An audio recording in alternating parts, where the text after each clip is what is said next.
Hello and welcome to this week's episode of Raptors Weekly for the week of August 25th. I am your fill-in host, William Liu.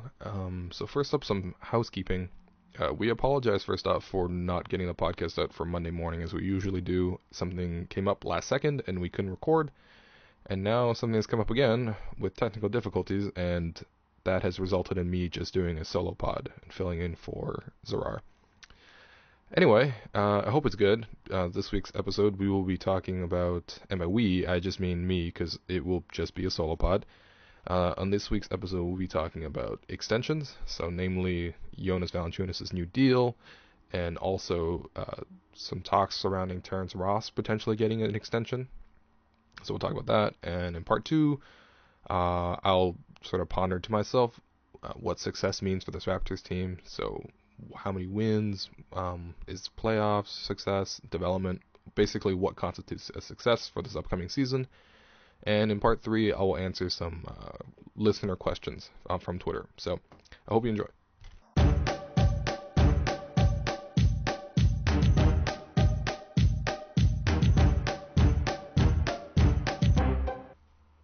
So, the big news from last week is that Jonas Valanciunas and the Raptors agreed to a 4-year, $64 million extension. The deal was kind of broke by Jonas Valanciunas' head coach with Lithuania, who said after practice, oh yeah, Valanciunas is not with the team because he's in Toronto signing a new deal. And there it was. It's 4 years, $64 million. I wrote about it for the site. You can check that out. But basically, I think it's a good deal for both sides. It makes a lot of sense for both the Raptors and Valanciunas. So for the Raptors, in locking up Valanciunas, they get a center. They get their center for the future, someone that they're very familiar with, having had them in the program for 3 years now. It seems like a lot of money, but you have to really consider two things. So first off, 7-footers are very difficult to come by, especially ones that can stay healthy, who can hit free throws, who can finish very well around the basket, with a sort of crude but quite effective post game that Valanciunas, does possess. He was in the 95th percentile last year per Synergy Sports in scoring efficiency among players who use more than 10 possessions a game. So that's pretty huge. And and he was solid around the basket, held opponents to 46.5% shooting at the rim. Granted, defensively, that's Jonas's biggest weakness right now, but the Raptors are changing their system. There's all this talk about how they brought in Andy Greer, who is the former Bulls assistant, and he's going to be running the defense, basically running a Thibodeau defense, which features Valanciunas, or features the center dropping back, and that's sort of a change from last season when Valanciunas was sort of blitzing all the time. So you have that, and then you have his potential as well. So the deal locks in Valanciunas for his age 24 to 27 season, 26 if he doesn't accept his player option. And for that kind of potential, you do have to kind of pay for it. And ideally, you want a situation like the Bulls had with Jimmy Butler, where by the time they were actually going to pay him big money, as they did this summer, he already had broken out, right? But the Raptors in this case are betting kind of that he will break out, and they're kind of paying a price to include that sort of potential. It's something similar that the Raptors did back in 2010 with Amir Johnson, and then again with DeMar DeRozan later on. And both of those deals worked out great. The downside is Andrea Bargnani, which Masai somehow turned into a first-round draft pick. Anyway, so just based on production alone, Jonas right now is not necessarily worth that deal, but you can kind of reasonably expect that he can develop enough that he can make that into a good deal for the Raptors in terms of value. And the second part of that is you have to kind of consider what kind of market was going to be out there for Valanciunas, right? So if you just look at this summer, and keep in mind that this summer's the salary cap was $70 million, you had teams like the Pelicans giving Omer Asik $60 million over 5 years. Asik is sort of he's not past his prime, but he's like solidly in his prime, so you really can't expect too much development out of him. Asik's kind of got stone hands, and granted, he is a very good rim protector, but he's not necessarily mobile enough to perfectly fit as a catch-all defender in this current era of the NBA. He got $60 million. You look at someone like Enes Kanter, who's kind of like the exact opposite, who's very talented offensively, but a historically terrible defender, and he got $70 million. And so you have to consider that next season, when the salary cap jumps, and almost every team will have substantial cap room because the cap is going to rise $20 million in one shot. A restricted agent like Valanciunas was going to garner a lot of offers, something potentially more expensive than the $64 million that he got this year. So realistically, it was a contract that he was going to get anyway, and the Raptors sort of paid a little bit earlier so that hopefully, if he does break out, then the deal could become somewhat of a steal. And that's effectively what Ujiri said. He kind of admitted that, look, we're kind of paying a little bit for the potential, right? But at the same time, Valanciunas is paying a little bit back because of the security, right?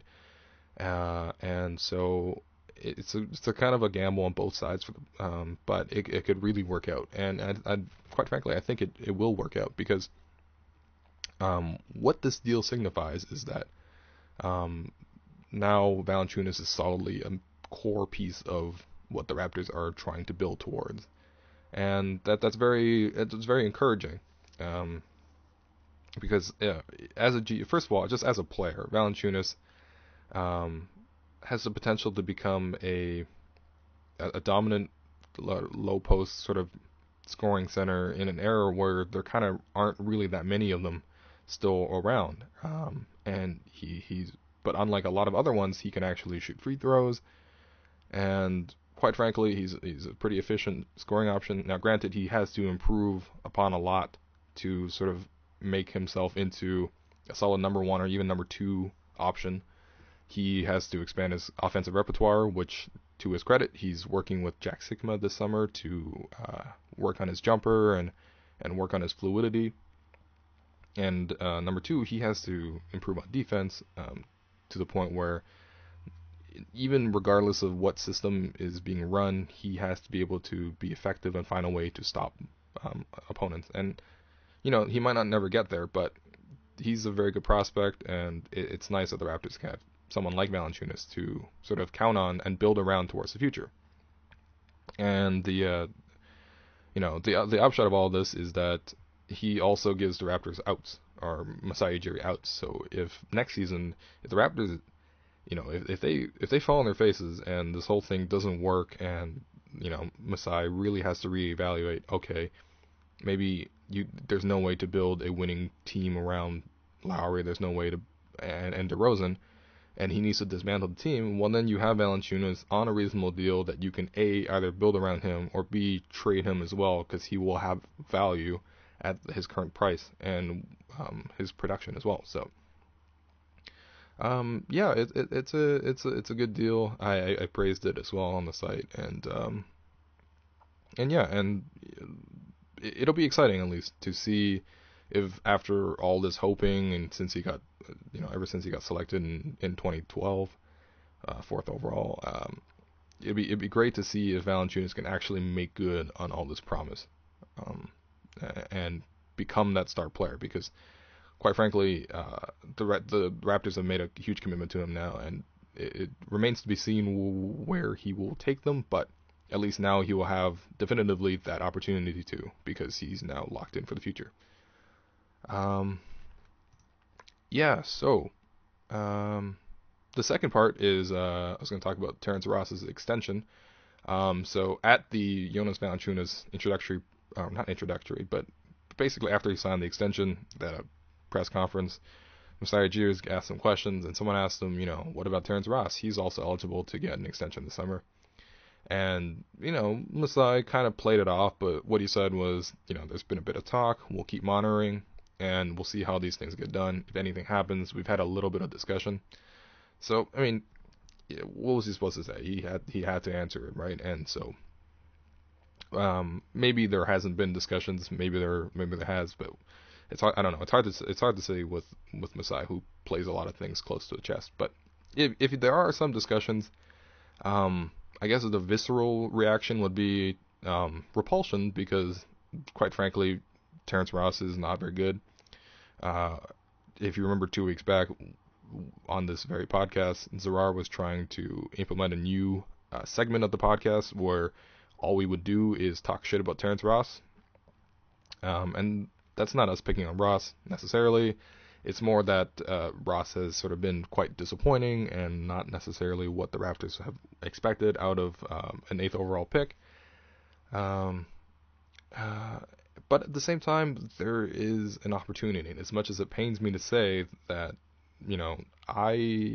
for the right price, I think I would like to see to see Ross get an extension with this team. And I wrote about that on Monday, where basically I argued that there's an opportunity right now to buy low on Ross, and because his stock has never been lower, and quite frankly, next season, there's not going to be a lot of opportunity for Ross to truly break out in a monumental way.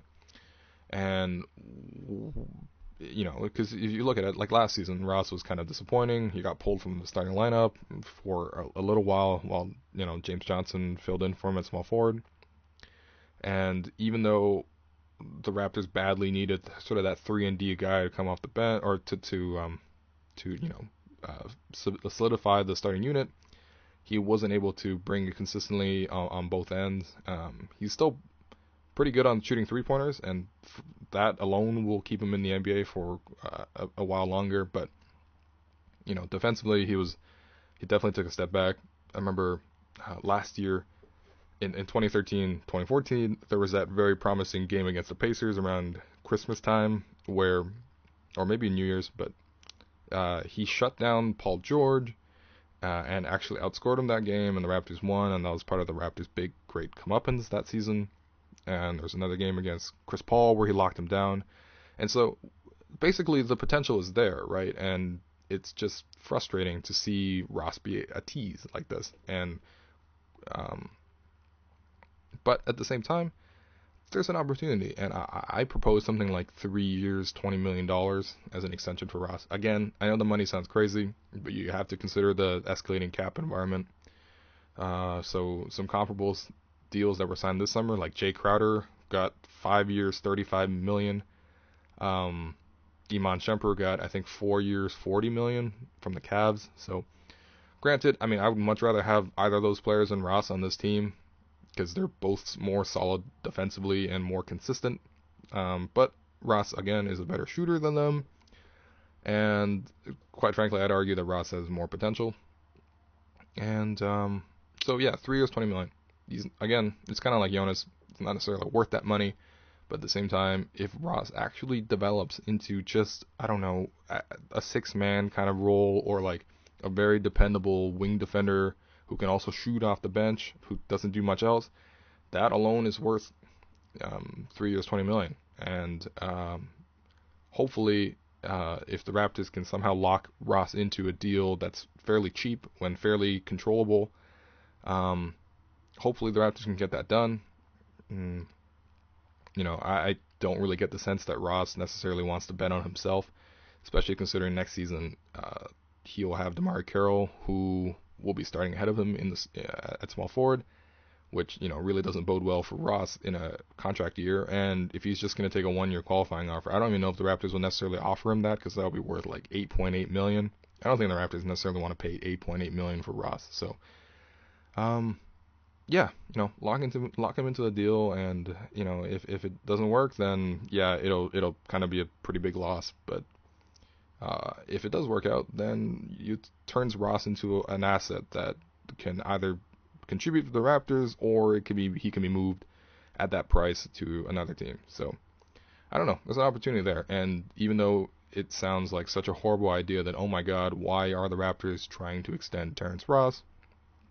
There's some reason for it, I guess, and there might be an opportunity. So, yeah, that's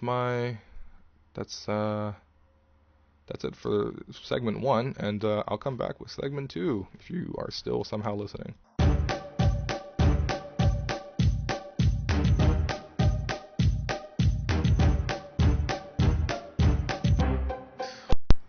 Okay, so welcome back to the podcast. In part two, I would like to sort of just openly ponder um, what kind of goals and sort of milestones should be considered as success for the Raptors. So basically, what does success mean for the Raptors for this upcoming season? I guess one way to look at this would be sort of from a wins threshold perspective. And so Raptors last season they won 49 games, and the season before that they won 48. And so, you know, at least on the surface, if they win less than those, or if they, win the same amount, it will look like either the Raptors took a step back or if the Raptors have plateaued. But quite honestly, some of the early projections that I've seen out there that, including ESPN and other places, they kind of have the Raptors winning about 45 to, 50 games, which is kind of solidly within that range. And it might appear like the Raptors are plateauing, and quite frankly, I think that's how many of the games the Raptors will win, something around 48, 49 again. Um, but at the same time, that's why I wanted to sort of discuss this because I think there are other hallmarks to evaluate this team on other than on just wins itself. Like for example, qualitative success. Um, like did they improve the defense, right? Because last season defense was so bad, and that prompted Ujiri this summer to make some significant changes to bring in a lot of new defense first players. And if if the defense still isn't fixed, then at the very minimum they have to let go of Dwayne Casey and basically shuffle the coaching staff so that they can either implement a different system or they can sort of blame the players again, and this time they would have to change some of the core fundamental pieces. So, you know, a successful season this year, I would say the Raptors should be at least top 12 in defensive efficiency because, quite frankly, they have improved their team a ton on defense, at least on paper. Um, so, and the flip side is offensively, right? So the Raptors did lose a lot of key offensive players after posting a very efficient offensive season where they ranked fourth or fifth, depends on what kind of offensive rating you want to use. But basically, they were a top five offensive club, and that carried them to a lot of wins last season. But this summer, they sort of jettisoned both Gravis Vasquez and Lou Williams, who were sort of key parts of last season's offense. And so I personally would expect the Raptors to take a step back, but hopefully not too big of a step back. Yeah, hopefully not too big of a step back because the core pieces are still here in Valanciunas, DeRozan, and Lowry, and if they somehow can't get back to a top 10 level of sort of scoring efficiency, then I don't know. Again, you'd have to question if is the core worth building around. And they have made some offensive upgrades. I mean, Corey Joseph is, I would say, offensively is a downgrade from Gravis Vasquez, but at the same time, he's a different player. He's more of a slasher, sort of. He's better in getting out in transition, and so maybe he can sort of change the way the offense looks rather than just being a downgrade altogether. Sort of the same way with DeMar Carroll and Lou Williams. Again, they're very vastly different players, but the Raptors kind of really lacked for wing depth last year, and now they have a very, very good small forward in DeMar Carroll. So my hope is that the Raptors can still be a top 10 offensive club. Sort of probably won't be top 5 or anything close to that again, but it should still be probably the third best offensive club in the East, and hopefully it'll be a different kind of offense that isn't so reliant on sort of giant outbursts from their perimeter scorers. I think quite honestly the offense gets a little bit too much flack from fans because of how it looked, because quite frankly it was that successful. But that doesn't mean necessarily that they can't change the way they play and improve upon that to make it something more lasting and building. Like I was watching a video the other day of from B-Ball Breakdown about how the Spurs offense has sort of evolved through the years, and more than anything else, you want to build sort of a lasting thing and build upon a culture and build upon a championship formula with your club. And so if you look at the Spurs from like the early, or like the late 1990s, there were a lot of just very, very simple isolations, post-ups, super ugly stuff. And then throughout the years, they started sort of, gently bringing along more and more things into their offensive skill set, to the point where today they run one of the most beautiful offenses that I've ever seen. And hopefully the Raptors can sort of take a step towards that by stepping away from the isolations that they played last year into a style that may not necessarily be as successful, but it's more reliable and you can sort of build upon it more.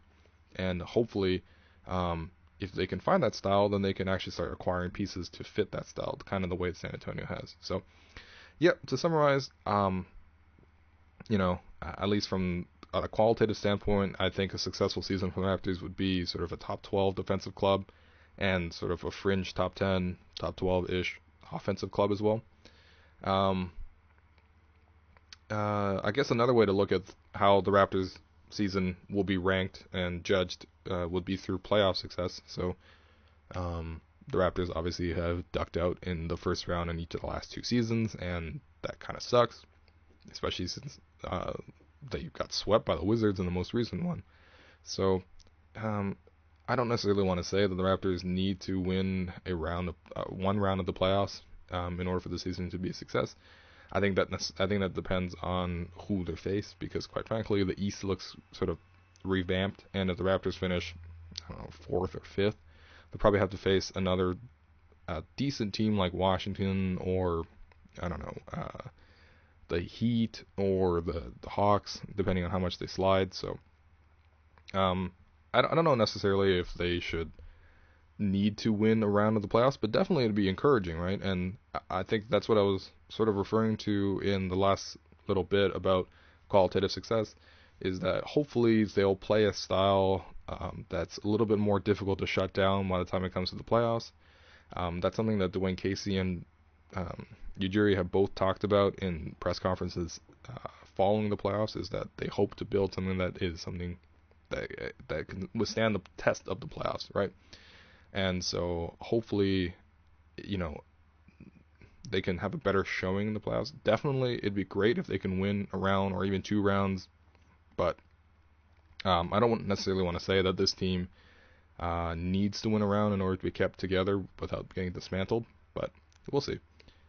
And the final sort of spectrum of this question of, what will be a successful season for the Raptors is player development.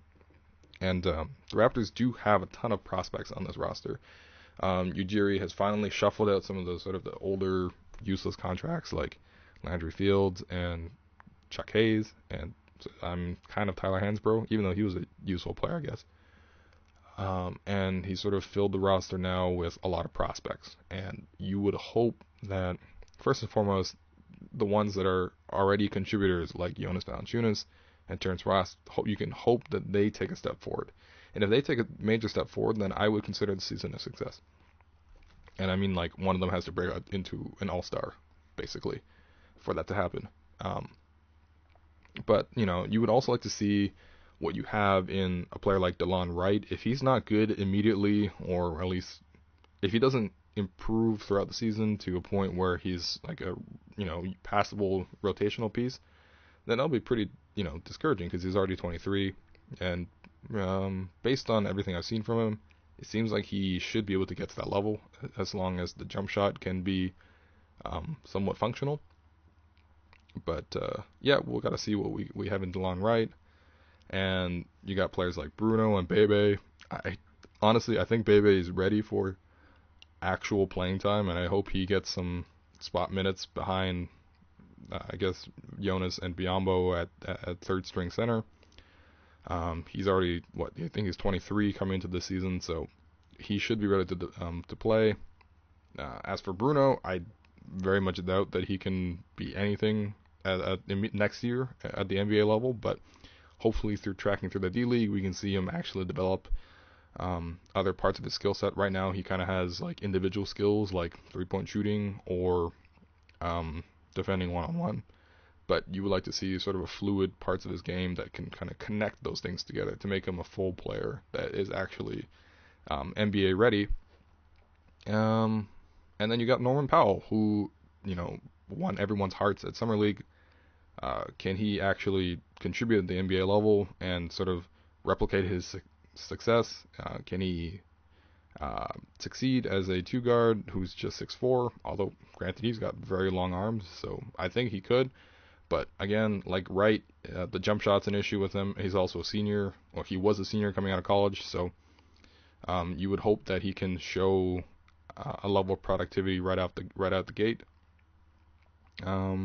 And yeah, so hopefully, we'll see some development, and regardless of success, wins and playoffs and record or whatever, hopefully the Raptors can show some development with their prospects as well, because that's another way of sort of evaluating the season. And so, yeah, all right, cool. And we'll come back in segment 3 with some listener questions.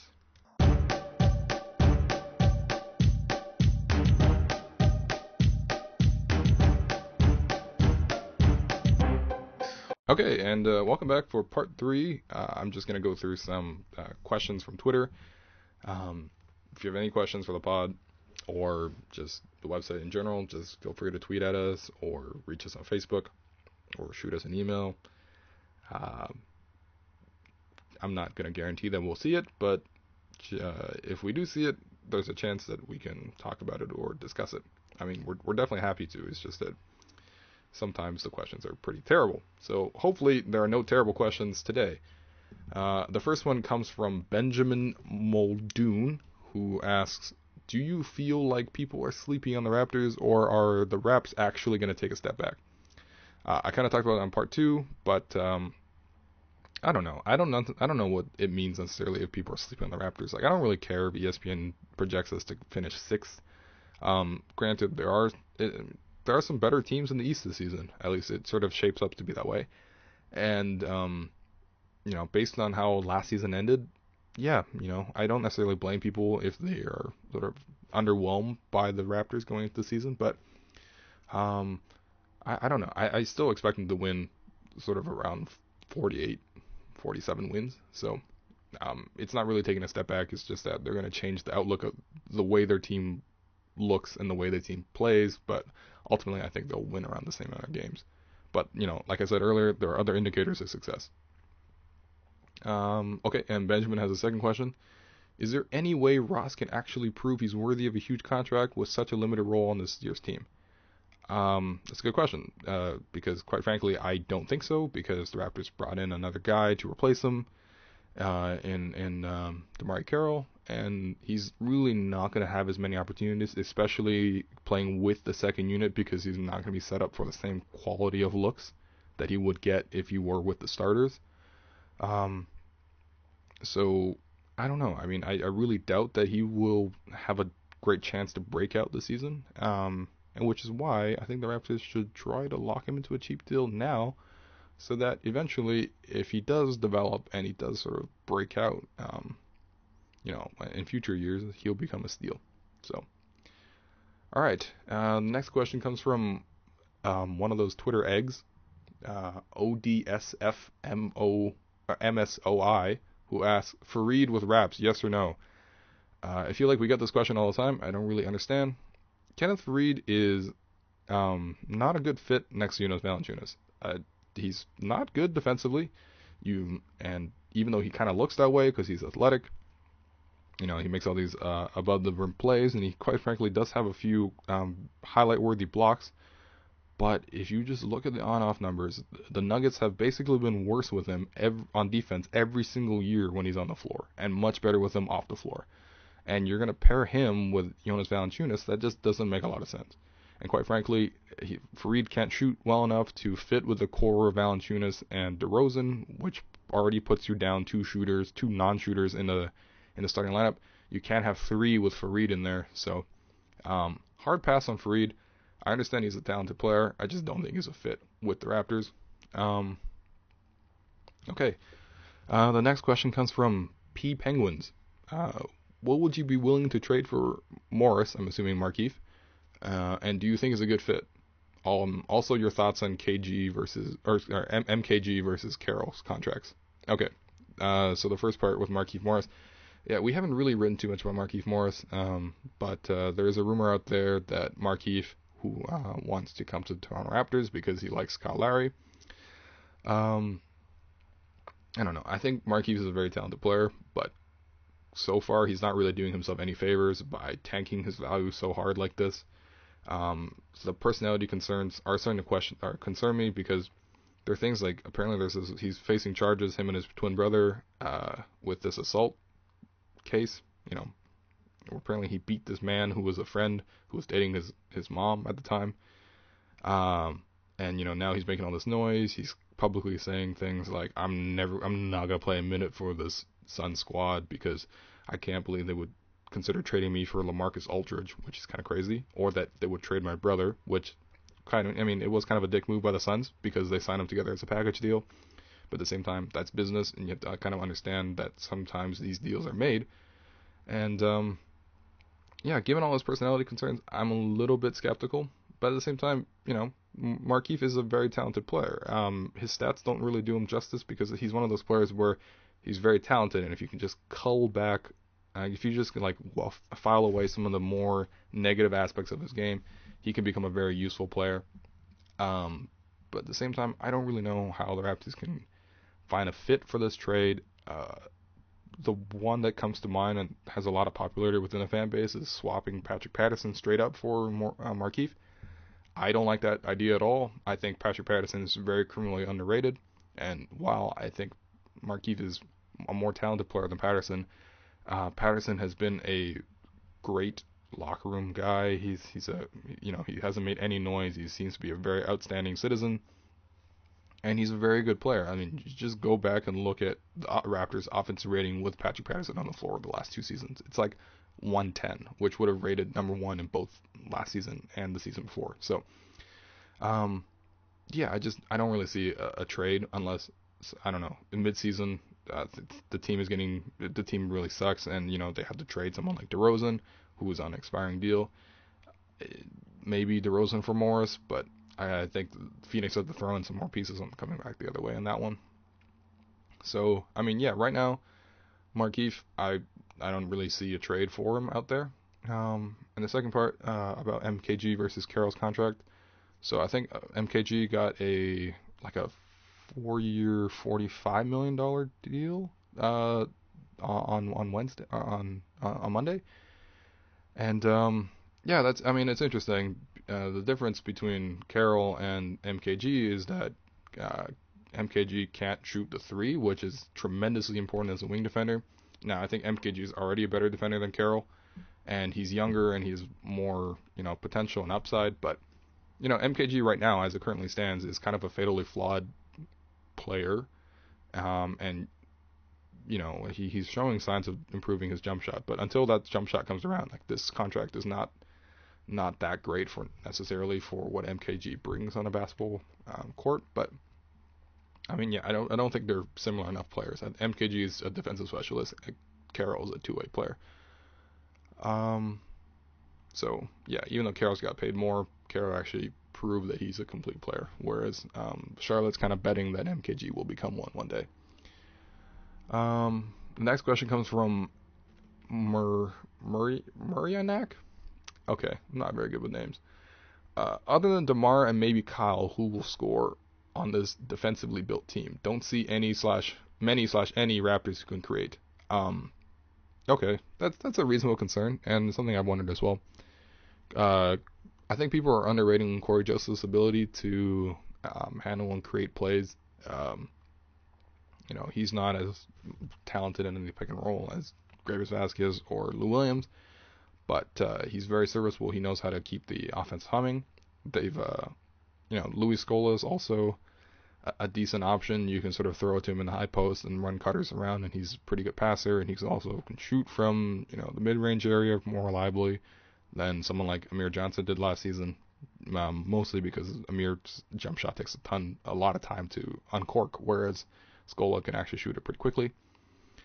And And I think this is where the team is sort of hoping that Valanciunas can sort of step up and embrace that role offensively, because Valanciunas, right, as it currently stands, is an option on offense where you can just throw it to him and he kind of create his own offense back to the basket. Now, granted, you want to see him grow as a player and become a better passer and become a better pick and roll player and stuff like that. But the Raptors probably take a step back, but they have more options than just DeMar and Kyle who will score on this team. But that concern is real. So I really don't blame Muryanak or whatever the Twitter handle is for his concerns, because the Raptors kind of did drop some offensive talent this summer. Okay, the next question comes from Scott Blalo, who asks, if you were to design an ideal program, which includes playing time, usage, team strategy for JV's development, what would it be? I don't know. I mean, the ideal program it changes from player to player. So for someone like Valanciunas, you would prefer it if he had sort of more shooters around him and guards that were more willing to pass to him. But I mean, in terms of playing time, I think his playing time is okay. I mean, I know people gripe so much about him not playing in fourth quarters and stuff, but realistically, he was a pretty bad matchup in a lot of situations. I don't fully blame Dwayne Casey for going to a veteran in a lot of those situations, especially someone who can be more mobile, like Patrick Patterson in those situations, because Valanciunas, he does have his problems. And so, I mean, hopefully I would like to see his playing time get up to 30 minutes per game next season, but we'll see. In terms of usage, I don't know. Maybe 20, 25%. 25% is probably a little bit too high. Maybe like 22%, where he gets to shoot and finish possessions a little bit more often than he currently does. And hopefully the Raptors can give him some opportunities where they can give the ball to him in the post and sort of run cutters and see if he can develop that sort of passing part of his game. Because right now, Valanciunas, if you just pass him the ball, he's kind of like a black hole, and he will be looking to shoot that ball. And while right now he's very efficient at scoring the ball himself, he needs to develop into a more well-rounded player where he's not literally one of the worst passers of all time, assist-wise, which he kind of was last season. So, and in terms of team strategy, I think offensively it's not that big of a problem. They just have to feed him more touches and actually try to play pick and roll with him a little more. But defensively, the big change, which kind of has been talked at nauseum about, is that you want to play a more conservative style with Valanciunas, have the guards funnel action towards the sidelines, ice those pick and rolls, and then leave Valanciunas as the guy who drops back and sort of protects the basket. I think that's the best way to use Valanciunas defensively. But, I mean, at the same time, Valanciunas has to take those steps himself. Like, in order to be that kind of Thibodeauian rim protector, he needs to be able to read plays and move his feet quickly enough so that he can be in position to block shots and not get fouled and stuff like that, or not receive fouls. So, I know a lot of people blame the Raptors coaching staff for screwing up Valanciunas' development or whatever, but I think he's developing just fine. And I don't know, I wouldn't make too many major tweaks to what they currently are doing. And just big men take longer, man. He's 23 years old. Like, he will come along. He's already come along pretty well. And and as certain players, leave the team, Valanciunas should be slated to see more shots. Like, without Lou Williams and without Garris Vasquez, Valanciunas will have to decidedly become that third option. So, yeah. All right. The next question comes from We the North. Do you think the Raptors will finally start calling plays for JV now that he has a big contract? The Raptors do call plays for JV. I mean, it's not as many as I guess a lot of fans want, but they do. In terms of number of plays, I think they could maybe call his number a little more often, maybe like 4 or 5 more possessions per game, and hopefully, and use them in the fourth quarter and stuff. And what interests me more, I guess, is the kind of possessions they have. So not necessarily just like letting him go down there, establish some terrible post position, and throw it to him, and then see him turn around, do the pump fake, and then drive towards the middle of the lane. Maybe spice it up in terms of how they're going to get the JV some post position. Maybe run some cross screens underneath, a pin, like a back screen so that Valanciunas can get lower in the post and somewhere where he's a little bit more effective. Or, if he develops his passing and shooting enough, maybe give him the ball in the high post and let him operate from there, kind of the way Marc Gasol does for the Memphis Grizzlies. But again, that's dependent on Valanciunas to actually develop those things, develop those skills. So, yeah. Oh, another question from. Oh, never mind. Someone else. Okay. Next question comes from JJ. Patterson or Scola? I'm assuming this is for starting lineup. Patterson. He just makes a lot more sense. He stylistically fits perfectly with Valanciunas as a sort of a shooter, and he's a more mobile guy. So, if they're facing a team with, one slower guy and one faster guy, Patterson covers the faster guy in the front court. JV covers the slower guy. And quite frankly, at this point, Scola in his career is not what you would consider a starter on a playoff team, even if it is a timeshare situation with Patterson. So, yeah, definitely Patterson. Okay, next question comes from Raptors Mill Grau. Can JV go to the next level now? Will Markieff come to Toronto? Caboclo and Bebe can be useful to the Raptors now. Can JV go to the next level? I don't know. I've talked to him about him plenty on this podcast. So hopefully is the answer. Will Markieff come to Toronto? I doubt it, because I don't really see a trade that works and makes sense. And will Bebe and Bruno be useful to the Raptors next season? Probably not. If Bebe was ready to take that next step, I would think that Ujiri would have not signed someone like Bismack Biyombo, but I don't know.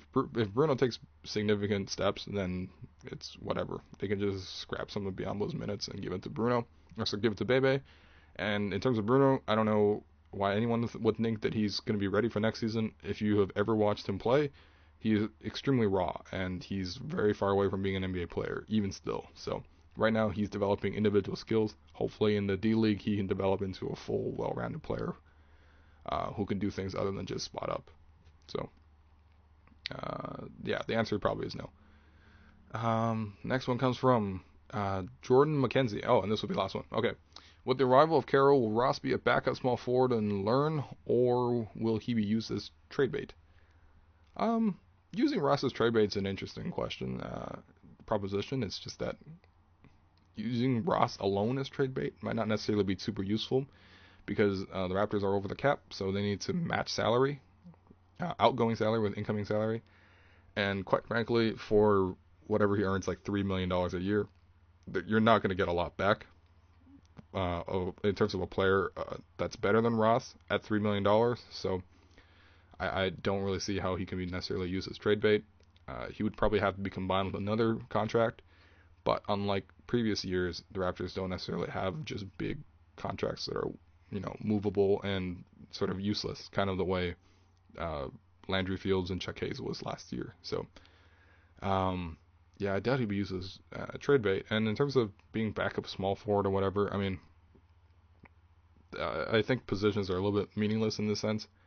I know a lot was made about, Ross is playing out of position at small forward, but basically all that meant was he was forced to guard some of the bigger small forwards out there. And in terms of a second unit role, I doubt Ross will be guarding too many big small forwards, kind of like, like the Carmelo Anthonys or like the LeBron Jameses. That's why we got DeMar Carroll for those matchups. And so I guess defensively he probably will play more shooting guard, but realistically it's just he'll play on the wing and he'll guard whatever bench wing is out there. And quite frankly, he should excel in that role because he has that talent, right? And so hopefully he can develop. Okay, and that does it for listener questions, and I guess that wraps up this week's episode of Raptors Weekly. Again, we apologize for the technical difficulties that left just me doing the solo pod this week, and we apologize for not getting it out on time. But next Monday, we will be back, hopefully with the full crew, with Zarar, with Andrew, to fill your earballs with more of this hot summer Raptors content as we slowly inch towards actual games being played. So, anyway, thanks again for listening.